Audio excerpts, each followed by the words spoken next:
সন্ত্রাসী কার্যক্রম করে কেউ আগামী নির্বাচনে জয়ী হতে পারবে না বলে হুঁশিয়ারি দিয়েছেন বিএনপি নেতা সালাউদ্দিন আহমেদ। তিনি বলেছেন, এবারের নির্বাচন হবে প্রকৃত গণতান্ত্রিক অধিকার বাস্তবায়নের। এবং একই সাথে কিন্তু দলটির আরেক নেতা আমির খসরু মাহমুদ চৌধুরী যেটা জানিয়েছেন যে রাজনীতিবিদদের যদি আস্থায় ফেরাতে হয় সেক্ষেত্রে জবাবদিহিতার কোনো বিকল্প নেই। আলাদা অনুষ্ঠানে তারা এসব কথা বলেছেন। আরও জানাচ্ছেন মোহাম্মদ হোসাইন। আরএফএল চেয়ার, ক্ষমতার নয় সমতার চেয়ার। ত্রয়োদশ জাতীয় নির্বাচন সামনে রেখে রাজনৈতিক দলগুলোর ভাবনা জানতে নাগরিক প্ল্যাটফর্মের এই সংলাপ। এতে রাজনীতিবিদরা ছাড়াও পেশাজীবী ও সুশীল সমাজের প্রতিনিধিরা অংশ নেন। আলোচনায় আমির খসরু মাহমুদ চৌধুরী বলেন, রাজনীতিবিদদের প্রতি জনগণের আস্থা কম। এ থেকে বের হতে জবাবদিহিতার বিকল্প নেই। রাজনীতিবিদদের উপর আস্থা সৃষ্টি করার দায়িত্ব হচ্ছে রাজনীতিবিদদের, এটা তার কেউ করতে পারবে না।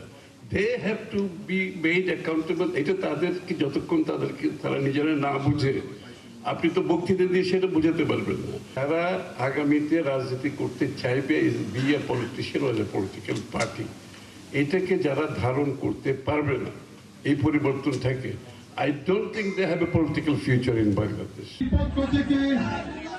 কক্সবাজারে চকরিয়ায় একটি অনুষ্ঠানে যোগ দিয়ে বিএনপির আরেক নেতা সালাউদ্দিন আহমেদের দাবি, আগামী নির্বাচন হবে দেশের ইতিহাসের সবচেয়ে গুরুত্বপূর্ণ নির্বাচন। আগামী দিনের নির্বাচন হবে বাংলাদেশের মানুষের প্রকৃত গণতান্ত্রিক অধিকার বাস্তবায়নের নির্বাচন। আগামী নির্বাচন এই জাতির বাক বদলে দেবে, এই জাতির গণতন্ত্র দৃঢ় ভিত্তির উপর দাঁড়াবে। সমস্ত গণতান্ত্রিক প্রতিষ্ঠান আগামী নির্বাচনের মধ্য দিয়ে একটি শক্তিশালী ভিত্তি পাবে। আমরা এমন একটা সংসদ চাই যে এই সংসদে কোনো রকমের সন্ত্রাসীদের জায়গা হবে না।